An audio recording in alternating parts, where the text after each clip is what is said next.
बिस्मिल्लाहिर्रहमानिर्रहीम। अस्सलाम वालेकुम। कैसे हैं आप सब? उम्मीद है खैरियत से होंगे। तो आज मैं आपसे शेयर करूंगी कि फ़्रांस में यहाँ के मुसलमान कुर्बानी कैसे करते हैं। तो सबसे पहले हमें ईद से तकरीबन 15 या 10 दिन पहले हमें जाना होता है किसी हलाल मीट शॉप यानी बुचर शॉप पे बकरा ऑर्डर करने। यहाँ पर बकरा घर में लाने की इजाज़त नहीं है और ना ही उसे ज़िबा करने की।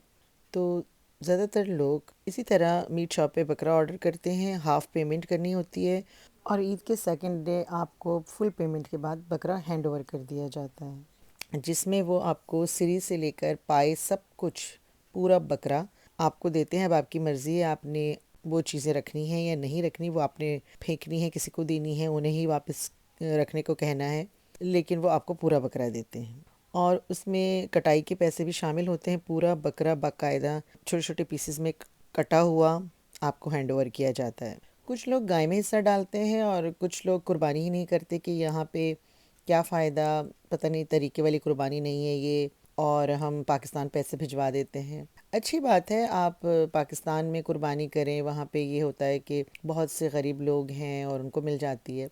लेकिन मैं सोचती हूँ कि अपनी इस फैमिली को जो यहाँ है उसको इस ईद की खुशी से कैसे महरूम करूँ, जबकि उसको भी इस अजीम कुर्बानी की खुशियों पर पूरा हक है। अब कुछ पाबंदियों की वजह से हम बिल्कुल तो इससे दूर नहीं रह सकते, तो फिर यहाँ पे भी मैं बकरा ऑर्डर करती हूँ और हस्ब तात पाकिस्तान में भी कुर्बानी करने की कोशिश करती हूँ। तो ये इस तरह ईद के दूसरे दिन हम बैग्स और ट्रॉली में भरकर बकरा ले आते हैं घर, और फिर पाकिस्तान की तरह ही उसकी काट छाँट करते हैं कि कैसा गोश्त मिला है, कितनी चाँपें हैं, कितना। तो ये जो है पाए थे।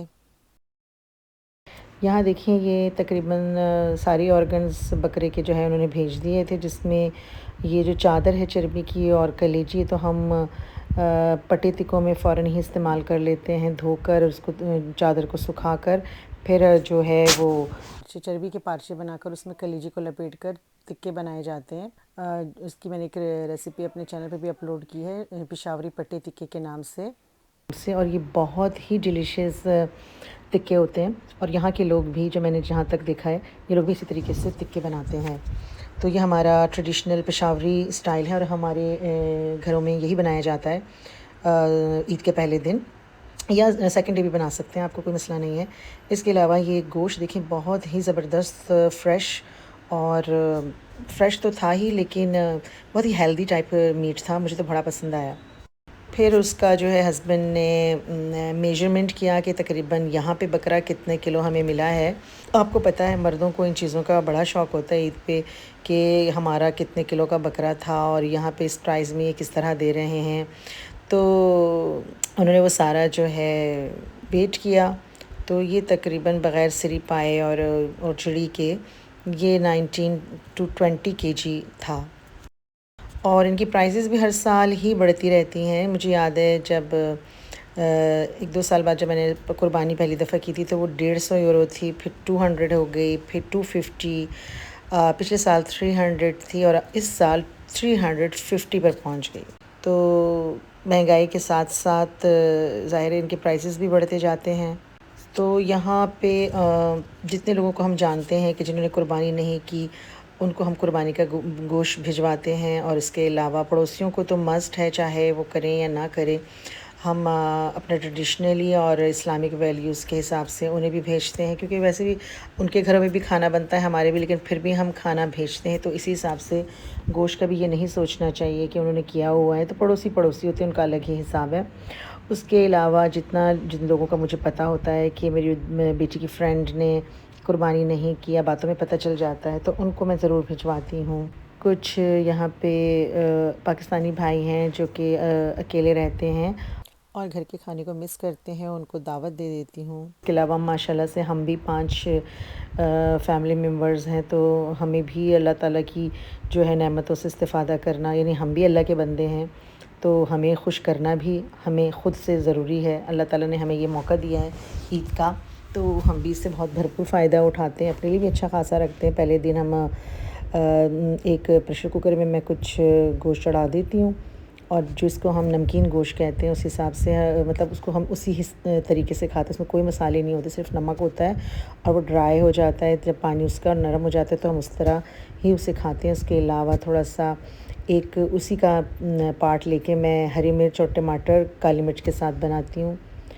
वो एक डिश हो जाती है। और उसी का एक पार्ट, क्योंकि मैंने काफ़ी बड़ी क्वांटिटी में चढ़ाया होता है, उसी का एक पार्ट लेके उसमें मैं कढ़ाई मसाला डाल के बना लेती हूँ। तो ये तीनों फ्लेवर जो है जिसको जो पसंद होता है, वैसे नमकीन गोश्त तो सभी को पसंद होता है, लेकिन थोड़ा सा चटखारा भी चाहिए होता है, तो उसके लिए वो दोनों डिशें तो ये 3 ज़रूर बनती हैं। उसके अलावा फिर मैं शाम तक एक कलेजी तो यूज़ हो जाती है पट्टे तिक्के में, गुर्दे और हार्ट वगैरह में कट करके कटाकट जैसा, तवे पर तो नहीं लेकिन फ्राई पैन में बना लेती हूँ। वैसे अम्मी के यहाँ लोहे का तवा था, तो मैं अम्मी के घर में तो शादी से पहले हम लोहे के तवे पे ये बनाते थे। वैसे तो ऑर्गन्स नहीं खाने चाहिए, लेकिन मेरा ख़्याल है ईद पर जो है ना ज़ाया करना, और फिर आपके पास जब वो दे ही देते हैं, आपको मिल ही जाता है, तो फेंकना अच्छा नहीं लगता। और अगर आप खाना पसंद करते हैं तो व्हाई नॉट। इसके अलावा जो पाए थे वो अनफॉर्चुनेटली उन्होंने साफ़ किए बग़ैर भेजे थे, लेकिन मैंने अम्मी को साफ़ करते हुए देखा था, थोड़ा थोड़ा याद था, इसलिए पूरी कोशिश की। काफ़ी मेस भी मचा, लेकिन वो कहते हैं ना शौक़ का कोई मोल नहीं होता। तो इन्हें तेज़ आंच पे गरम करके इनके बोट उतारने होते हैं और इनके बालों को पूरी तरह बर्न करके इन्हें साफ़ किया जाता है। तो माशाल्लाह बहुत ही हेल्दी दुम्बा, क्योंकि यहाँ पे बकरे नहीं होते, तो मैं आपको बताती चलूँ कि ये दुम्बा था। तो बहुत ही हेल्दी गोश्त था इसका और टेस्टी भी बहुत था। तो अब वो तैयारी कर रहे थे पट्टे तिक्के यानी पेशावरी तिक्कों की, जिसके लिए मैंने ये चादर को धो के थोड़ा ड्राई कर लिया था।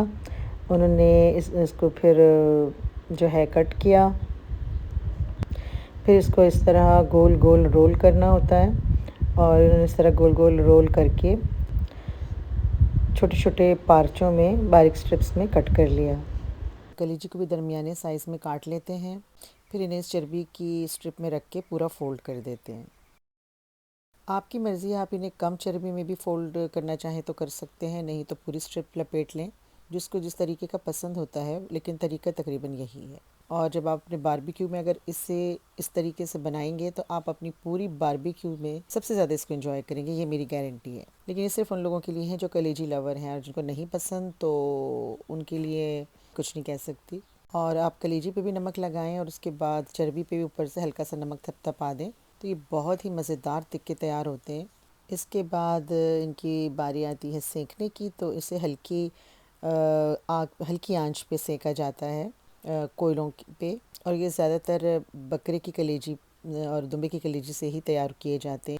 और जब चर्बी तकरीबन मेल्ट हो जाती है और कलेजी में बिल्कुल जज़्ब हो जाती है, तो फिर ही इसका जायका निकल के आता है। तो चर्बी को थोड़ा सा कुछ लोग क्रिस्पी सा कर लेते हैं, कुछ लोग बिल्कुल मेल्ट कर लेते हैं, और कुछ हल्का हल्का उस पर चर्बी को पसंद करते हैं।